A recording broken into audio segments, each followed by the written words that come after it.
तीसरी जो भयानक स्थिति हो रही है कि लगातार हिंदू मुस्लिम किया जा रहा है।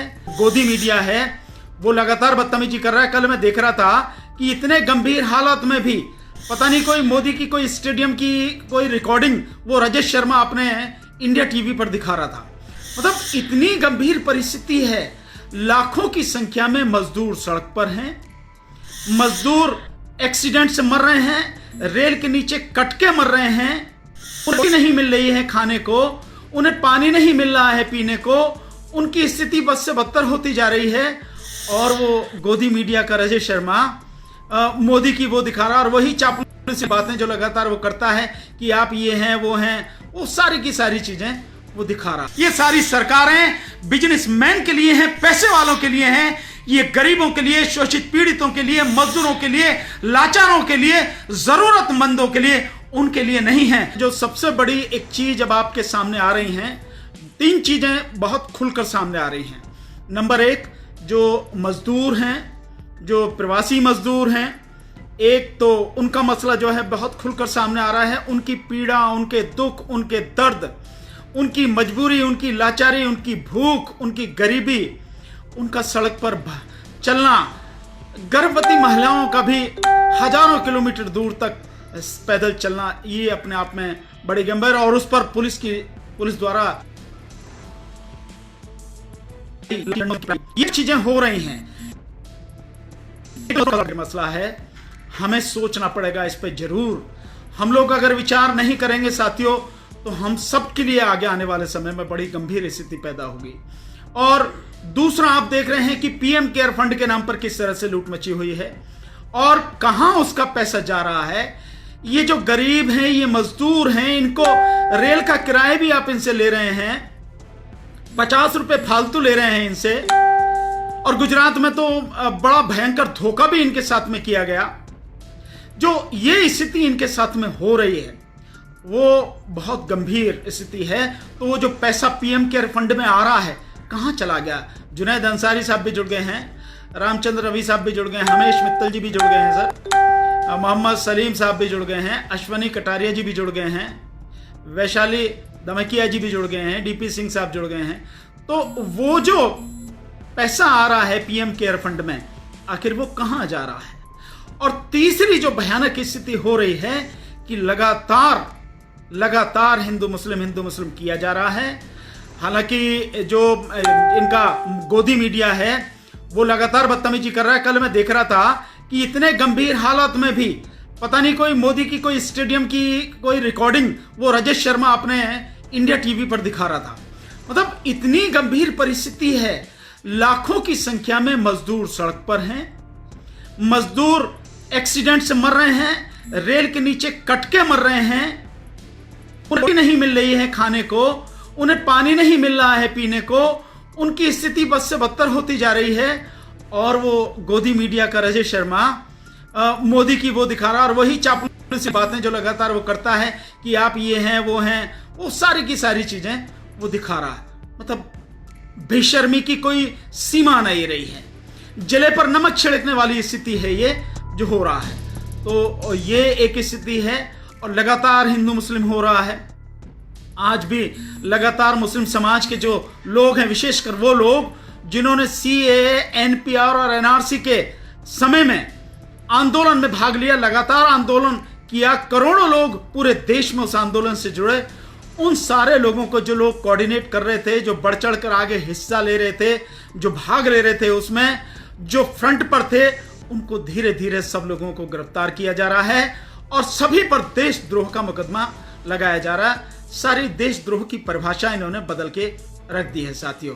तो ये मैं समझता हूं कि ये तीन चीजें बहुत जरूरी हैं जिस पर हमें जो है विचार करना जरूरी है, जिस पर हमें बात करना बहुत जरूरी है साथियों। सबसे पहले मैं बात करता हूं मजदूरों की स्थिति पर।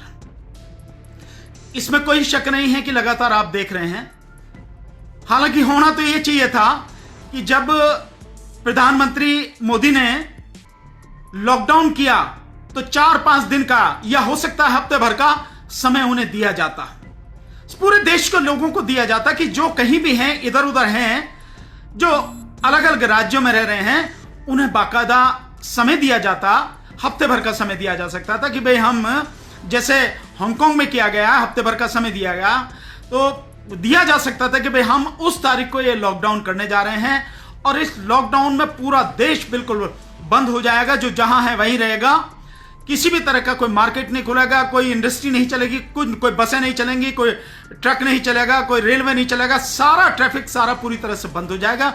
ये बात प्रधानमंत्री नरेंद्र मोदी को बतानी चाहिए थी लॉकडाउन से पहले, और कम से कम एक हफ्ते का समय देना चाहिए था। लेकिन एक हफ्ते का समय क्या, उन्होंने तो 2 दिन का समय भी नहीं दिया, 1 दिन का समय भी नहीं दिया, मात्र 4 घंटे, और 4 घंटे के भी क्या, 3.5 घंटे।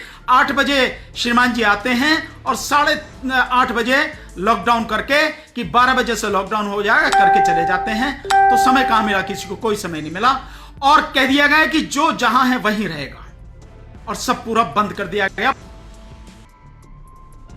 यह है कि जो जहां था वो वहीं फंस गया। जो मजदूर थे, प्रवासी मजदूर थे, इधर उधर रहने वाले लोग थे, जो बड़े आराम से अगर उन्हें 4-6 दिन का, हफ्ते भर का समय दिया जाता, वो अपने घर पर पहुंच सकते थे। और आज जो उनकी हालत है कि जो भूखे प्यासे वो मर रहे हैं, कम से कम इस भूख प्यास से वो न मरते, इससे वो बच जाते। और सरकार भी जो दावा कर रही है, झूठ बोल रही है लगातार सरकार कि हमने इतना पैसा दे दिया, हमने इतने खातों में पहुंचा दिया, जनधन खातों में पहुंचा दिया, किसानों के खातों में पहुंचा दिया, किसान सम्मान निधि हमने मनरेगा के खातों में पहुंचा दिया, हम इतने लोगों को खाना दे रहे हैं, हम राशन बांट रहे हैं, हम पका हुआ भोजन दे रहे हैं। सारी की सारी झूठ के अलावा कुछ नहीं है। वो झूठ भी सरकार को बोलना नहीं पड़ता। अरे लोग अपने आप पहुंच जाते, चाहे रूखी सूखी कैसी भी खाते, नमकीन खाते या बिल्कुल जो भी था वैसी खाते, लेकिन कम से कम वो अपने घर पे तो होते, भूखे तो कम से कम नहीं मरते, और मरते भी तो सरकार को शायद दोष नहीं देते। स्थिति ये रहती। लेकिन इस सरकार ने इतना बुरा हाल किया, बिना सोचे समझे। न जाने कौन से मूर्ख इस सरकार सलाहकार लोग हैं जिन्होंने प्रधानमंत्री को, और लॉकडाउन किस लिए किया गया आप जानते हैं, सारे के सारे लॉक किया गया जिससे कोरोना की बीमारी वहीं की वहीं रुक जाए, कि कम, उसके लिए कहते हैं कि 14 दिन का जो है क्वारंटाइन की, जो है बीमार जहां पे है निकलेगा नहीं, तो वहीं की वहीं खत्म हो जाएगा 14 दिन में। कई लोग कहते हैं कि 21 दिन में खत्म हो जाएगा, और आज आप देख रहे हैं कि आज 10 तारीख है, 7 यानी 47 दिन हो गए। इन 47 दिन में तो पूरी तरह से खत्म हो जाना चाहिए था, लेकिन खत्म होने की बजाय आप लगातार देख रहे हैं, जब 500 ही केवल हमारे यहां पर इसके कोरोना के संक्रमित मामले थे, उस समय 24 तारीख को लॉकडाउन किया गया, और आज 63,000 से ज्यादा हो चुके हैं, 2,000 से ज्यादा लोगों की मौत हो चुकी है। तो आपके लॉकडाउन का फायदा क्या है? और इसी लॉकडाउन को अपने आप इसी सरकार ने, या यूं कहें सभी सरकारों ने, क्योंकि पैसे की भूख है, पैसा चाहिए ना, तो वो पैसा लेने के लिए, जो एक्साइज का पैसा उसे लेने के लिए इन्हीं सरकारों ने शराब की दुकानें खोल दी, और शराब की दुकानों पर जिस बुरी तरह से भीड़ लगी है, सोशल डिस्टेंसिंग यानी कि फिजिकल डिस्टेंसिंग जिसे कहें, आदमी के बीच में 6 फीट की दूरी, 6 फीट की दूरी क्या, 1 फीट की भी दूरी नहीं रही, और सट कर एक आदमी से आदमी खड़ा हुआ है, लगा हुआ है। पुलिस को लाठी बजानी पड़ रही है। यानी सरकार को अपने पैसे, अपने रेवेन्यू की इतनी चिंता है, अपना खर्च चलाने के लिए इतना पैसा चाहिए कि भाड़ में गया उसका लॉकडाउन का जो उसका मोटो था, या प्रधानमंत्री जी का जो आदेश था लॉकडाउन का, भाड़ में गया। उस सारी चीज को सब खत्म कर दिया, सरकार ने ही खत्म कर दिया, अपने आप कर दिया इन सारी सरकारों ने। पैसे की इतनी भूखी, और दिल्ली में तो हाल बुरा यह हुआ कि केजरीवाल ने सरकार जो शराब है उस पर 70% टैक्स लगा, महंगी कर दी, 70% महंगी कर दी। यह हालत है। इस लॉकडाउन में जो लोग, जो पहला लॉकडाउन खत्म हुआ 21 दिन का, उसके बाद 19 दिन का बढ़ाया गया। पहले लॉकडाउन के बाद ही लोग समझ रहे थे कि शायद खुलेगा और वो लोग अपने घर को जाएंगे, और उस बीच में ही, पहले लॉकडाउन से पहले ही जो अफवाह उड़ी है, जो भी हल्ला मचाया गया, उत्तर प्रदेश की तरफ हजारों बसों के जाने की बात कही गई कि तो लाखों लोग सड़क पर आ गए। और उसके बाद दूसरे लॉकडाउन के बाद जिस तरह से मजदूर सड़क पर आए, और उसके बाद से लगातार मजदूर चल रहे हैं, उसके लिए अब जाके सरकार ने रेल की व्यवस्था की बात कही। और रेल की व्यवस्था के लिए भी बेशर्मी सरकार की देखें कि मजदूरों से ही पैसा लिया जा रहा है। गुजरात मॉडल की जो बात करते हैं, उसी गुजरात में न केवल मुख्यमंत्री रूपानी बल्कि जो वहां के एक अश्वनी कुमार, वहां के जो आईएएस ऑफिसर, उन्होंने कहा कि मजदूरों को रेल का किराया अपने आप देना पड़ेगा, अपने आप वहन करना पड़ेगा। तो उस हालत में मजदूरों को भेजा जा रहा, कहां जा रहा है पीएम केयर फंड का पैसा। तो मजदूरों को भेजने की बात कही कि उस सब के बावजूद भी कहां हैं ट्रेनें, कहां से चल रही हैं ट्रेनें, कहां को जा रही हैं ट्रेनें। क्या सरकार ने, किसी सरकार ने, स्टेट सरकार ने भी बताया कितने मजदूर आ गए? जबकि उससे पहले राजस्थान से, जो कोटा से जो छात्र हैं उनको निकाला गया बस,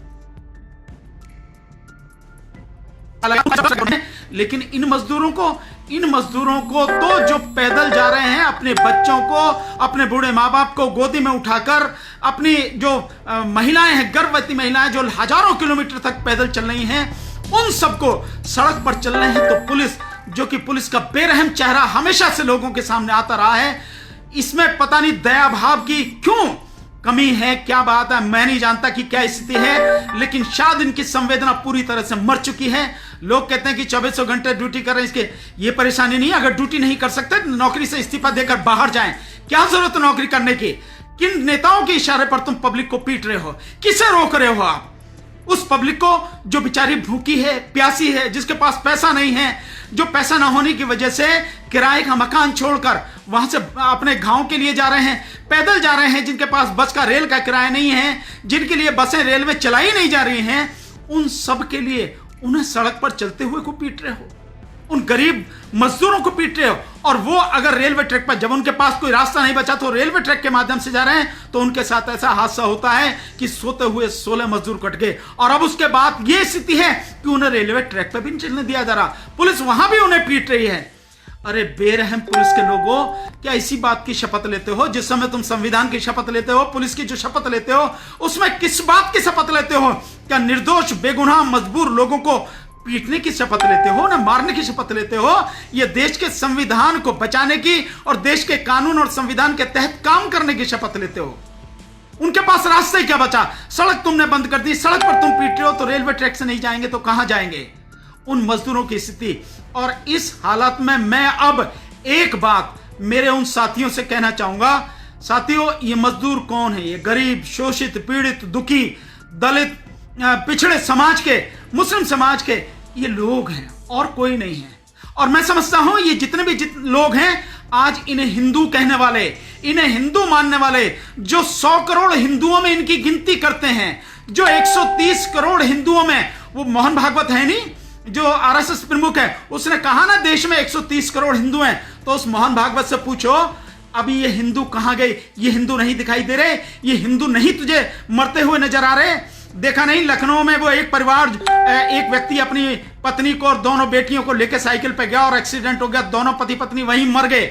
और अभी खबर आई है हरियाणा से कि एक व्यक्ति जो है, उसने जब अपने जो गांव के प्रधान के माध्यम से रविंद्र कश्यप करके है, एक व्यक्ति हरियाणा में रहता है, उसने उनसे कहा कि भाई मुझे हमें यहां से निकाल लो, चाहे जैसे भी किसी तरह से व्यवस्था करो, सरकार से भी बात करें, लेकिन नहीं निकाला गया। और आखिर में उसने अपनी पत्नी का गला काट लिया, अपना भी गला काट लिया, पत्नी मर गई, लेकिन वो कैसे बच गया। और अब उस पर मर्डर का केस चलाया जा रहा है, उसके खिलाफ एफआईआर हो गई, उसे अरेस्ट कर लिया गया है। ये उसकी स्थिति है। ऐसे ही एक माँ ने अपने बच्चों को, तीनों बच्चों को जो है फांसी लगा के मर गई, और बाद में खुद भी फांसी लगा दी, उनको मार दिया और फिर खुद भी मर गई। ये स्थिति गरीब मजदूरों की लगातार सामने आ रही है। तो इसके लिए कौन जिम्मेदार है? वो पीएम केयर फंड का पैसा कहां गया? अब इस स्थिति में जो मैं कहना चाह रहा हूं वो बहुत जरूरी बात है, जिसे समझना बहुत जरूरी है। और विशेषकर मैं बहुजन समाज के लोगों से कहना चाह रहा हूं, जो बहुजन समाज के लोग हैं उनसे कहना चाह रहा हूं, अब तुम्हें समझ में आ गया होगा कि तुम हिंदू तो नहीं हो, क्योंकि अगर तुम हिंदू होते तो सरकार तुम्हारी व्यवस्था करती। ये तुम्हारे नाम पर या तुम्हारे लिए मंदिर बनाने वाले, राम मंदिर बनाने वाले, तुम्हें हिंदुओं का, जो हिंदुओं में गिनने वाले, ये सारे के सारे कहां मर गए? अब कहां हैं ये सारे के सारे, जिन्हें तुम्हारी पीड़ा नहीं दिखा देती, जिन्हें तुम्हारा दुख दर्द दिखाई नहीं देता, जिन्हें तुम्हारे पैरों के छाले नहीं दिखाई देते, जिन्हें तुम्हारी पेट की भूख नहीं दिखाई देती, तुम्हारी प्यास नहीं बुझाई देती, जिन्हें तुम्हारी रेलवे ट्रैक पर और सड़क पर एक्सीडेंट में जो खत्म होगी लाशें दिखाई नहीं देती, जिन्हें तुम्हारी आत्महत्या दिखाई नहीं देती। कहां मर गए सारे के सारे वो हिंदू जो तुम्हें हिंदू मानते थे? तो तुम हिंदू नहीं हो, ये तो तुम्हें समझ ही लेना चाहिए। मैं बार बार पहले से ही ये सारी बातें लगातार कहता रहा हूं कि तुम हिंदू नहीं हो। तुम्हें हिंदू होने का जो वहम है, ये वहम निकालो।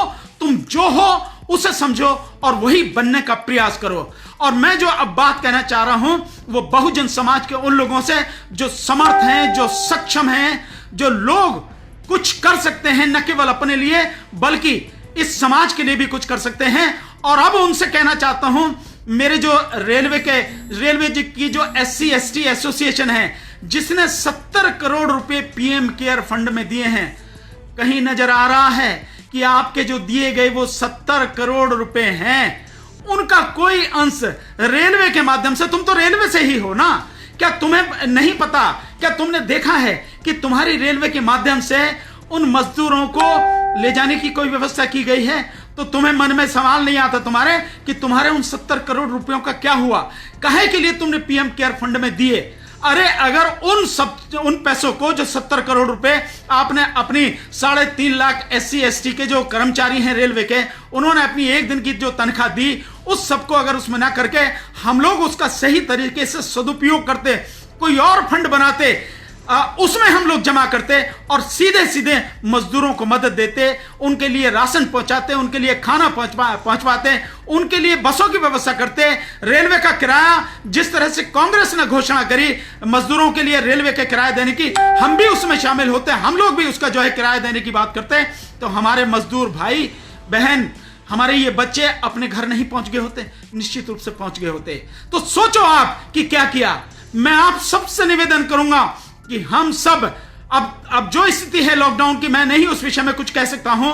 मुझे पक्का विश्वास है कि ये लॉकडाउन 17 तारीख के बाद में निश्चित रूप से और कम से कम 2 हफ्ते के लिए और बढ़ेगा, और सरकार ही इसकी धज्जियां उड़ा रही है। इसी से आप समझ सकते हैं कि सरकार ने इन 47 दिनों में 3000 से ज्यादा नियम बनाए हैं, नियम बदले हैं। कभी ये नियम, कभी वो नियम, कभी इसको तोड़, कभी इसको तोड़, कभी ये बना, कभी ग्रीन जोन, कभी ऑरेंज जोन, कभी रेड जोन। ये जोन पहले नहीं थे लेकिन अब बाद में बनाए गए। आगे क्या क्या बनेंगे हमें पता नहीं है, कितने टेस्ट हो रहे हैं हमें पता नहीं है, और इन टेस्ट में जिस तरह से धीरे धीरे धीरे धीरे लगातार स्थिति बढ़ती चली जा रही है। और अभी आपने देखा होगा रणदीप गुलेरिया जो हैं, जो all India institute of medical sciences यानी एम्स दिल्ली के जो डायरेक्टर हैं, उन्होंने कहा है कि जो कोरोना का पीक है वो जून जुलाई में आने वाला है। जून जुलाई में वो पीक आने वाला है, और जून जुलाई में अगर पीक आने वाला है और जिस स्पीड से बढ़ रहे हैं, आप स्थिति लगा सकते हैं कि कितनी भयानक होने वाली है।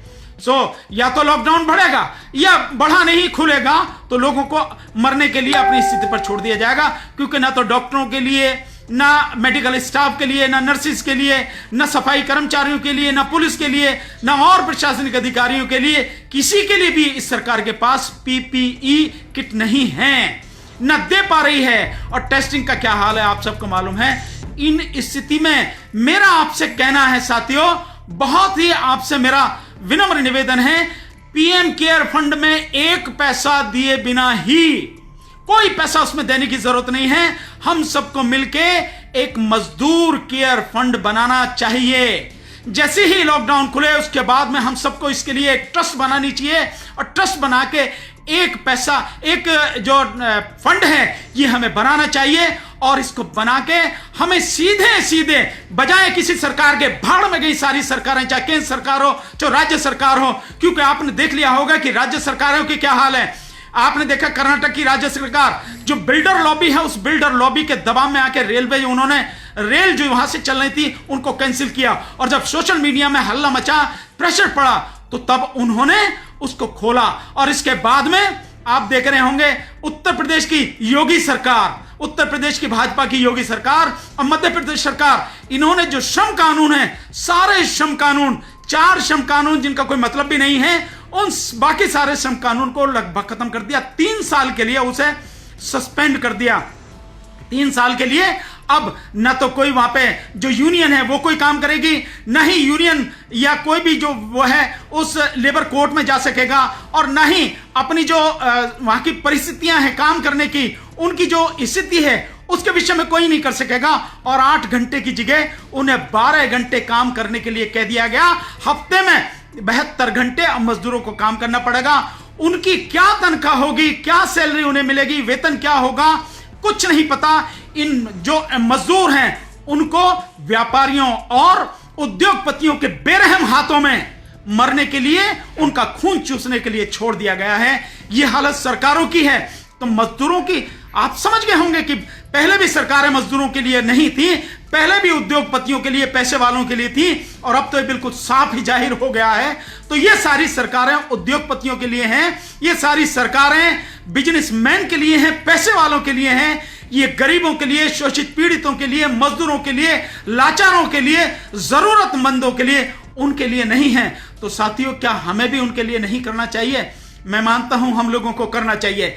हमारे केवल 3.5 लाख तो हमारे रेलवे के कर्मचारी हैं। मैं मानता हूं टोटल बाकी जितने भी सारे कर्मचारी हैं, वो चाहे एससी के हों, एसटी के हों, चाहे ओबीसी के हों, चाहे माइनॉरिटीज के हों, जितने भी हों, हमारे सारे अधिकारी कर्मचारी जो भी हैं, जहां भी हैं, एक तो किसी को भी अपनी नौकरी छोड़ने की जरूरत नहीं है, घबराने की जरूरत नहीं है, डरने की जरूरत नहीं है, टक्कर लेने की जरूरत है, और मजबूती के साथ अपना काम करने की जरूरत है। अपने आप को बचाते हुए, संभालते हुए काम करने की जरूरत है। आपकी जरूरत है समाज को, समाज के रक्षक हैं आप, समाज के लिए काम करना है आपको, तो उसके लिए अपने आप को बचा के रखिए, अपने आप को नौकरी में रखिए, वहां से भागने की जरूरत नहीं। अन्यथा तो हम इनको एक मौका दे देते हैं कि सीट खाली हुई और फिर उसमें ये अपने ही लोगों को भर देंगे।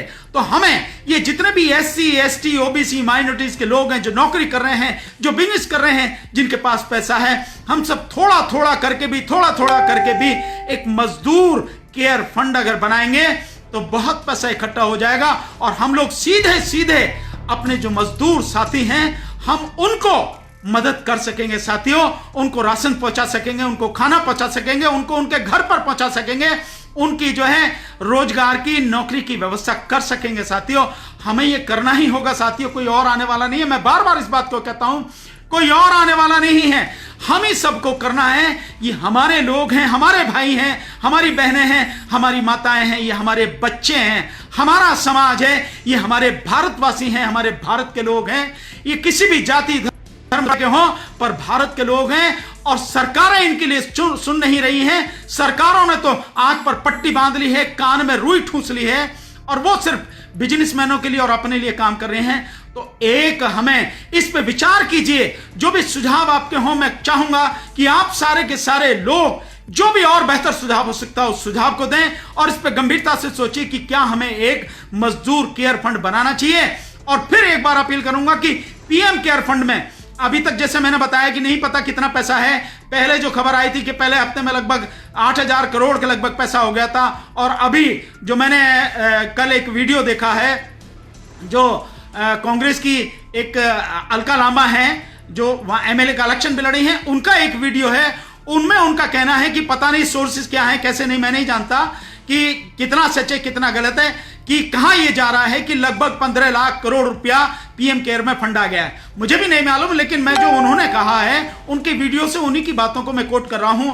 हालांकि उन्होंने भी ये कहा है कि हमें नहीं पता कि क्या स्थिति है, कैसे है।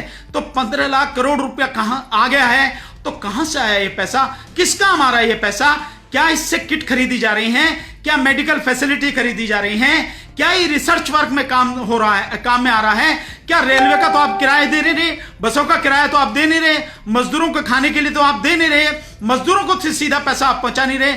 ये पैसा कहां से है, कहां किस काम में आ रहा है, इसकी जिम्मेदारी, इसकी जांच होना जरूरी है। माननीय प्रधानमंत्री जी को क्या दिक्कत है? उनका तो सीना जो है 56 इंच का है, वो तो बड़े मन की बात करते हैं। तो मन की बात करते हैं तो छुपा क्यों रहे हैं, मन में क्यों रख रहे हैं उस बात को? आने दीजिए ना बाहर कि जो आपने पीएम केयर फंड बनाया है उसमें बताइए, आप हिम्मत करके बताइए। 56 इंच का सीना है आपका, आप बताइए कि वो पीएम केयर फंड में अब तक कितना पैसा आया है, कहां से आया है, किन किन लोगों ने दिया है, कितना कितना दिया है, और वो आप कहां इस्तेमाल कर रहे हैं, अब तक किस जगह इस्तेमाल किया है, किस किस राज्य को दिया गया है। क्योंकि राज्यों को तो आपने पैसा दिया नहीं है। राज्य जो आपसे सहयोग मांग रहे हैं वो तो पैसा आपने दिया नहीं है। राज्य जो आपसे जो चाहते हैं कि इस कोरोना की मुसीबत में आप उनको मदद करें, वो तो आप उनको पैकेज जो मांग रहे हैं वो तो आप दे नहीं रहे हैं। यहां तक कि उन्होंने लगभग 34,000 करोड़ रुपया जो राज्यों का जीएसटी का पड़ा है, आपने वही नहीं दिया। वही आप जो डकार के बैठे हैं, कम से कम वही दे दीजिए। जो स्थिति केंद्र सरकार ये कर रही है, तो तो बताना पड़ेगा आपको। और अगर नहीं बताएंगे तो फिर वही वाली स्थिति आएगी जिससे आप कहते हैं कि भाई चोर है कि चौकीदार चोर है, वो वाली स्थिति आएगी। लोग ये नारा लगाएंगे, कहेंगे ये लोग। और आप चाहते हैं कि ऐसा ना हो तो आप बताइए ना, सबको बताइए कि ये इतना पैसा आया, इन्होंने दिया, ये इतना अब तक आ चुका है और ये पैसा यहां खर्च हुआ है या यहां खर्च किया जाएगा। दोनों स्थिति ये मैंने बता दी। और तीसरी स्थिति ये है साथियों कि लगातार मुस्लिम समाज को टारगेट किया जा रहा है। मुस्लिम समाज के वो लोग जो मुखर होकर सच बयान कर रहे हैं, जो लोग अन्याय के खिलाफ लड़ रहे हैं। दिल्ली में जो दिल्ली हिंसा हुई है, उस हिंसा में उन्हीं लोगों को मारा गया, मुस्लिम समाज के ही लोग अधिकतर उसमें मारे गए हैं और मुस्लिम समाज के लोगों को ही लगातार टारगेट बनाकर उनके खिलाफ एफआईआर की जा रही है, उनको गिरफ्तार किया जा रहा है। इस कोरोना महामारी के समय में भी उनको गिरफ्तार किया जा रहा है लगातार। आपने देखा है जफरुल इस्लाम साहब जो दिल्ली स्टेट माइनॉरिटी कमीशन के चेयरमैन हैं, उनको गिरफ्तार किया गया है और उन पर देशद्रोह का मुकदमा लगाया गया, उनके खिलाफ एफआईआर की गई है, उन्हें अरेस्ट करके जेल भेज दिया गया है। उनको जमानत नहीं मिली है और उन पे आरोप यह है कि उन्होंने एक फेसबुक पे अपने पे एक वो डाली है फेसबुक पोस्ट और उसमें कहा है कि हिंदू समाज के जो लोग हैं, जो कुछ हिंदू हैं, वो ये समझ रहे थे कि जो बाहर के जो मुस्लिम या अरब जो देश हैं वो इस पर प्रतिक्रिया करेंगे। और या फिर एक और उन्होंने बात कही कि जो भारत के जो मुस्लिम हैं वो विदेशी जो मुस्लिम कंट्रीज हैं या अरब कंट्रीज हैं, उनसे जाके अगर बात कहेंगे कि इस तरह से अत्याचार मुस्लिमों के खिलाफ इस देश में, भारत में हो रहा है, तो इस देश में जलजला आ जाता। ये बात आपको उनकी अच्छी लगे ना लगे, उनकी बात बुरी हो सकती है, एक पल को अगर मान भी लिया जाए तो इसमें देशद्रोह की कहां बात है। देशद्रोह की धारा 124A पढ़ी है आपने? जो धारा 124A के जो एक्सप्लेनेशन है वो पढ़े हैं कि आपने? लेकिन नहीं, आप नहीं जानते, बस आपको अपने हिसाब से करना है, देशद्रोह के मुकदमे में बंद कर देना है। सफूरा जरगर जो एक लेडी हैं, जो CAA, NPR और NRC का जो आंदोलन उसको कोऑर्डिनेट कर रही थी, जामिया की स्टूडेंट हैं, 3 महीने की प्रेग्नेंट हैं। बीजेपी के बेशर्म IT सेल ने, जो निकम्मा गुलाम, जो दलाल बन चुका है, इस IT सेल ने और बीजेपी के बेशर्म नेताओं ने उन पर कितने, उनके चरित्र पर कितने गंदे गंदे आरोप लगाए। ये काश इनके घर में माँ बहन हैं, मुझे पता नहीं, अगर हैं तो अपनी माँ बहन को जरा अपने ट्वीट वो दिखाएं, या इनकी माताएं बहनें एक बार जरा वो ट्वीट देखें जो इन्होंने किए हैं सफूरा जरगर जैसी एक नेक और अच्छी शेरदिल महिला के विषय में। और उसकी शादी हो चुकी है 2018 में और उसकी शादी से ही वो प्रेग्नेंट है, जिस पर कपिल मिश्रा और जो ये है आपका संबित पात्रा, जिस तरह के लोगों ने इतना घटिया और गंदा जो है एक कमेंट किया। ये जो लोग हैं बेशर्म, जो माताओं की, बहनों की, औरतों की इज्जत करना नहीं जानते, ये उसी कोख को गाली देते हैं जिस कोख से ये खुद जन्मे हैं, उसी कोख को ये बेइज्जत करते हैं, उसी कोख को ये बदनाम करते हैं। ऐसे ये लोग हैं। हालांकि नारे देते हैं बेटी बचाओ बेटी पढ़ाओ। क्या माननीय प्रधानमंत्री जी को ये सब दिखाई नहीं देता है? क्या माननीय प्रधानमंत्री जी के पास ये खबर पहुंचती नहीं है? जब हर ट्विटर को, हर फेसबुक अकाउंट को, हर जो है, जो व्हाट्सएप जो है, सारी चीजें ग्रुप हैं, उन सबको वॉच किया जा रहा है, लगातार उनको देखा जा रहा है। क्या ये चीजें प्रधानमंत्री जी के सामने नहीं पहुंच रही हैं? और अगर पहुंच रही हैं तो क्यों आंखें क्यों मिच रखी हैं? क्या उन्हें कहना नहीं चाहिए कि किस तरह की बेशर्मी कर रहे हैं? जो UAE की जो राजकुमारी हैं, उनके खिलाफ भी जिस तरह की बेशर्मी भरे इन्होंने अपमानजनक जो है ट्वीट किए हैं, क्या उन सबसे आंखें मूंद रखी हैं? तो ये जो सारी स्थिति है, ये जिस तरह से लगातार मुस्लिम समाज को टारगेट कर रहे हैं, मैं समझता हूं मुस्लिम समाज को भी और पूरे बहुजन समाज को इन सारी चीजों को बहुत ध्यान से समझना पड़ेगा, इन्हें याद रखना पड़ेगा, इन्हें भूलना नहीं है, किसी भी हालत में भूलना नहीं है। और संवैधानिक तरीके से सही समय पर हमें सही तरीके से इसका समुचित जवाब देना है। हम संविधान को मानने वाले हैं, हम लोकतंत्र को मानने वाले हैं, कानून को मानने वाले हैं, हम भगवान बुद्ध के पुजारी हैं, हम ईसा मसीह के पुजारी हैं, हम मोहम्मद साहब के पुजारी हैं, हम अहिंसा के पुजारी हैं। इसलिए अहिंसक तरीके से, संवैधानिक तरीके से हमें इस सब का विरोध करना पड़ेगा और सही समय पर सही जवाब देना पड़ेगा। मेरी सभी साथियों से, मेरे बहुजन समाज के जितने भी साथी हैं, सबसे मेरा करबद्ध निवेदन है साथियों, मेरी आपसे विनम्र विनती है साथियों, हम सबको समझना होगा, इकट्ठा होना पड़ेगा, अधिक से अधिक लोगों तक ये सारी बातें पहुंचाइए। और जो मैंने चीजें उठाई हैं, हमको इकट्ठा होना है। मैंने पहले भी कहा कि अगर सब कुछ ठीक रहा, खुल जाता है टाइम से, तो 7 जून को हम लोग मीटिंग करने का प्रयास करेंगे। अगर नहीं होता तो उसके बाद जरूर मीटिंग करेंगे और सारे संगठनों और पार्टियों को हम एक साथ लाने का प्रयास करेंगे। इसके साथ ही जो मैंने आज एक बात रखी है, ये मुझे एक बहुत ही बढ़िया सुझाव मेरी एक आंटी जी हैं, उन्होंने दिया।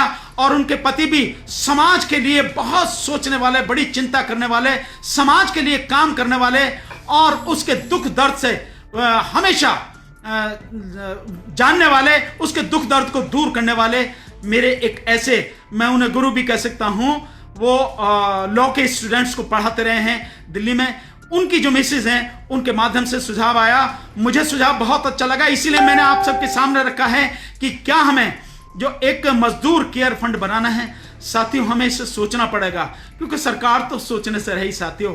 और जो स्थिति लगातार आ रही है, ये स्थिति भविष्य में कभी ना आए, हम किसी तरह से हैंडीकैप ना हो, हम अपने भाइयों को, अपने मजदूरों को, माताओं बहनों को मदद पहुंचा सकें, हमें यह सोचना पड़ेगा साथियों। तो पीएम केयर फंड के विषय में हम लोगों को सोचना पड़ेगा।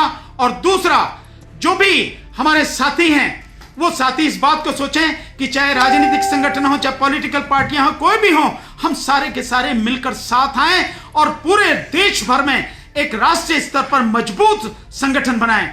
एक और चीज मैं आपके सामने रखना चाहूंगा, आपके सामने कहना चाहूंगा, बताना चाहूंगा, बहुत जरूरी है साथियों। हमारे जो साथी हैं, मैं जानता हूं, बहुत अच्छी तरह से जानता हूं कि हमारे जो समाज के, बहुजन समाज के जो भी अधिकारी हैं, चाहे कितने भी बड़े लेवल पर हों, उन सबको लगातार सताया जाता, परेशान किया जाता, उनको टॉर्चर किया जाता है। उनकी जो सीआर है वो जानबूझकर खराब की जाती है। मैं बहुत इन सारी चीजों को बड़े जड़ से जानता हूं साथियों, लेकिन उस सबके बावजूद भी हमारे समाज के लोग काम कर रहे हैं। मेरा आप सबके समाज के जितने भी साथी हैं, अधिकारी हैं, कर्मचारी हैं, उन सबसे निवेदन है साथियों, घबराना नहीं है, डरना नहीं है। जिसका कोई नहीं है, उसके लिए अपने आप को, जो अपना आत्मविश्वास अपनी इतना मजबूत होना चाहिए, अपने आत्मविश्वास को, सेल्फ कॉन्फिडेंस को इतना मजबूत कीजिए कि आप इस गंदगी से मुकाबला कर सको और एक बिल्कुल सच होकर उससे निकल के आ सको और समाज के लिए कुछ कर सको।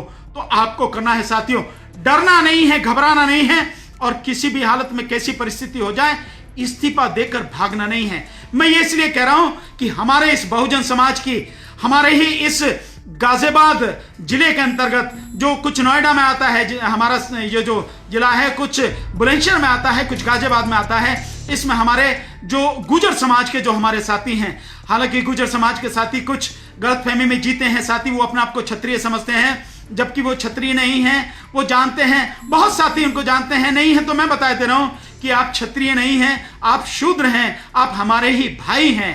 तो जो मेरे ये सारे साथी हैं, गुर्जर समाज के साथी हैं, गुर्जर समाज के बहुत साथियों से, बहुत परिवारों से, बहुत लोगों से हमारे बहुत अच्छे संबंध हैं। उसी गुर्जर समाज की हमारी एक बहन है रानी नागर, जो आईएएस रही हैं, हरियाणा कैडर की आईएएस रही हैं, अभी इस्तीफा देकर आई हैं, चंडीगढ़ में पोस्टेड थी, और उन्होंने कुछ अधिकारियों, जनरल समाज के कुछ लोग थे, उन अधिकारियों के खिलाफ एफआईआर कराई सीएमएम की कोर्ट में। उन्होंने जो एफआईआर के लिए प्रोसीड किया, कंप्लेंट डाली, और उनको बार बार धमकाया गया, उनके साथ बदतमीजी करने की कोशिश की गई, उनको मारने की धमकी दी गई। आखिर में वो वहां से, चंडीगढ़ से इस्तीफा देकर यहां आ गई। वो हमारे इसी यहाँ की हैं, गाजियाबाद क्षेत्र की, नाम है उनका रानी नागर। अब आप सोचिए, मैं रानी नागर से भी ये कहना चाहूंगा, आप सोचिए कितनी मुश्किलों के बाद, कितनी मेहनत के बाद, कितनी पढ़ाई लिखाई के बाद आपने आईएएस का जॉब प्राप्त किया, और आप उसको सिर्फ इतनी सी बात से छोड़ के चली आई। क्या हम सारे के सारे लोग मर गए हैं? मैं मानता हूं दिक्कतें आती हैं, ये एक कोई ऐसी बात नहीं।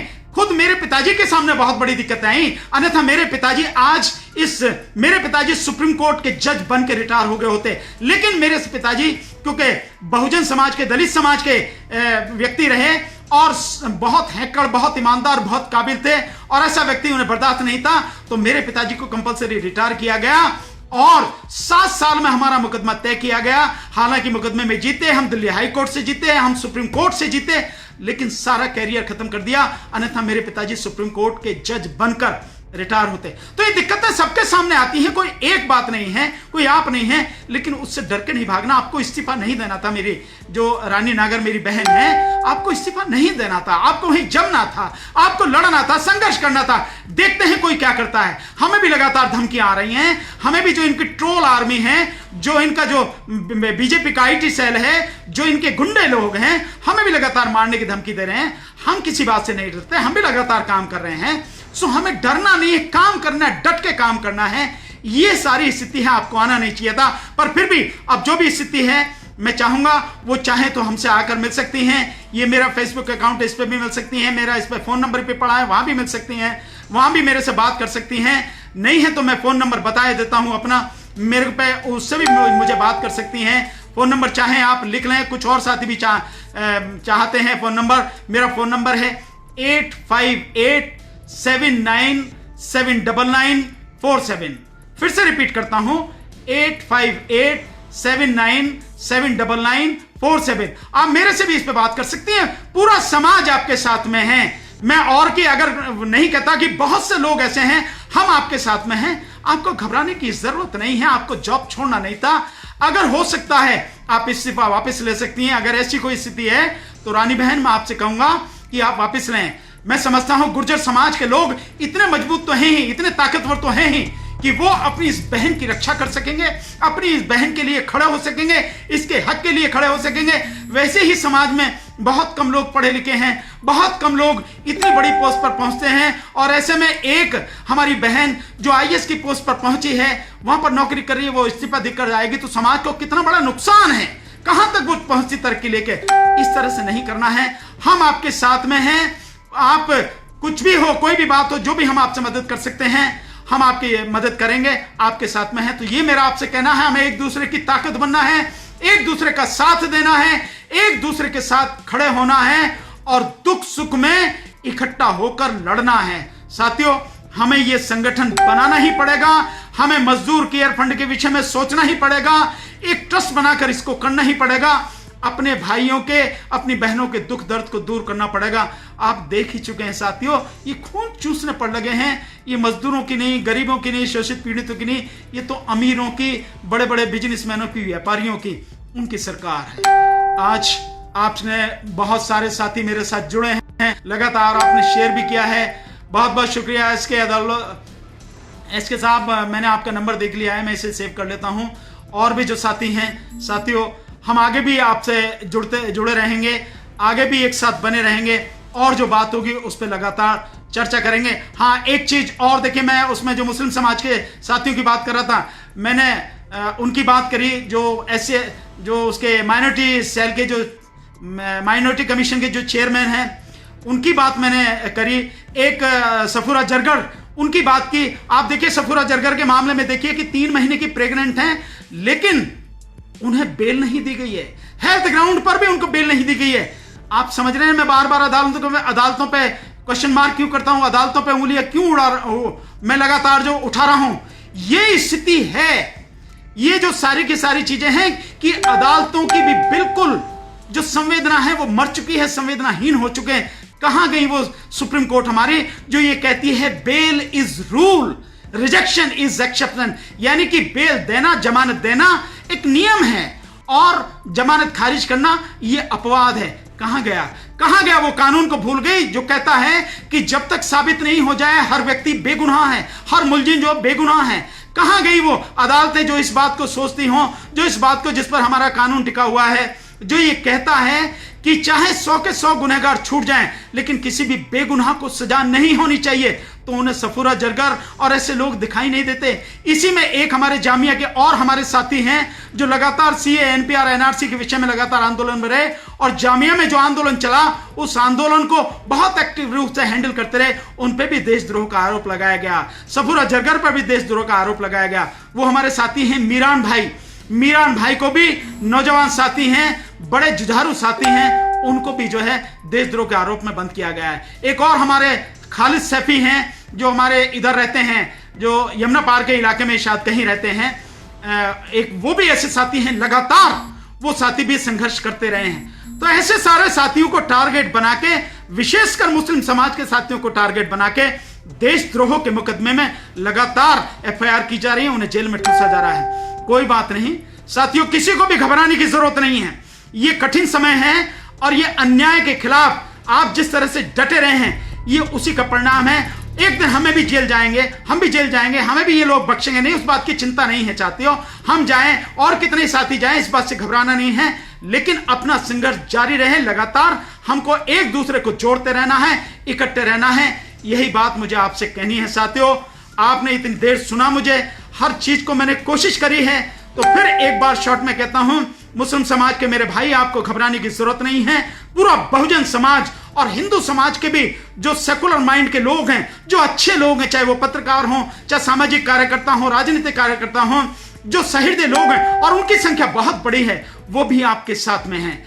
और हम भी सब आपके साथ में हैं, कंधे से कंधा मिला के आपके साथ हमेशा बिना किसी डर, बिना किसी झिझक के आपके साथ में रहेंगे, आपके दुख दर्द में साथ खड़े रहेंगे। इस चीज को आप किसी भी हालत में जो है घबराने की आपको जरूरत नहीं है। अपने विश्वास को बढ़ाएं, अपना आत्मविश्वास मजबूत करें साथियों। और पीएम केयर फंड के विषय में लगातार सवाल उठाएं साथियों, लगातार। और तीसरी जो बात मैंने कही कि हमें मजदूर केयर फंड बनाना पड़ेगा। एक बात और साथियों मैं कहना चाहूंगा, थोड़ा सा लंबा जरूर हो गया, लेकिन वो भी बहुत जरूरी बात मुझे याद आ गई कि एक प्रधानमंत्री नरेंद्र मोदी एक आरोग्य सेतु ऐप की बात कर रहे हैं। आरोग्य सेतु ऐप, क्या प्रधानमंत्री नरेंद्र मोदी बताएंगे कि आरोग्य सेतु ऐप किस कानून के तहत आप ला रहे हैं? क्या संसद ने आपको यह अधिकार दिया है कि आप आरोग्य सेतु ऐप लाएं? क्या उससे कोरोना रुकेगा? क्या ये कोरोना को रोकने की दवाई है? क्या ये वैक्सीन है? क्या है एक तरीका जो आप लेके आ रहे हैं? और आपने कह दिया कि पहले सारे सरकारी कर्मचारियों को, गवर्नमेंट ऑफिसर्स को, और जो सर्वेंट है उन सबको, गवर्नमेंट सर्वेंट को, उसके बाद में आपने कह दिया कि हर किसी को वो करना पड़ेगा, ये डाउनलोड करना पड़ेगा। 135 करोड़ की आबादी को किस आधार पर आप कह रहे हैं? क्या इसके लिए कोई कानून है? संसद ने पास किया है? क्या ऑर्डिनेंस लाए हैं? कोई अध्यादेश लेके आए हैं आप? किस कानून के तहत आपने ये सब किया है? किस बात की गारंटी है? आपकी साइबर सेल की क्या स्थिति है? आपकी साइबर सेल में जिस तरह की चोरी हो रही है, लोगों का डाटा जिस तरह से चुराया जा रहा, बेचा जा रहा है, विदेशी कंपनियों को बेचा जा रहा है, इस तरह की जो सारी चीजें हो रही हैं, इसके लिए आपके पास की सुरक्षा वो है? आपकी जो साइबर सेल की जो अदालतें हैं, उनमें आपके पास जजेस नहीं हैं। सालों से जजेस जो हैं उनमें नहीं है, वो कोर्टें खाली पड़ी हैं। किस आधार पर आप कर रहे हैं ये आरोग्य सेतु ऐप की बात? और वो भी आपने प्राइवेट हाथों में दे रखा है, प्राइवेट लोग इसको हैंडल कर रहे हैं। किस प्राइवेट संस्था को किस कारण से दे सकते हैं? क्या आपका आदेश ही क्या ईश्वर का आदेश है? क्या किस तरह, क्या मानते हैं आप अपने आप को? क्या समझते हैं आपको? क्या आप ईश्वर हैं कि जो मन में आएगा आप जो कहेंगे और देश आपकी बात को आंख मीच के मानेगा बिना अपनी समझ का इस्तेमाल किए हुए? पहले आप ये बताइए किस कानून के तहत? ये सारे सवाल हैं, जनता के सवाल है, जनता की तरफ से मैं पूछ रहा हूं, जनता पूछ रही है आपसे। इन सारे सवालों का आपको जवाब देना पड़ेगा कि संसद के किस कानून के तहत लाए आप इस ऐप को, संविधान की किस अनुच्छेद के तहत लाए आप इसको, किस अध्यादेश के तहत लाए हैं, कौन सा कानून है, आईपीसी, सीआरपीसी या कोई और किसी कानून में कहां है इसका प्रावधान?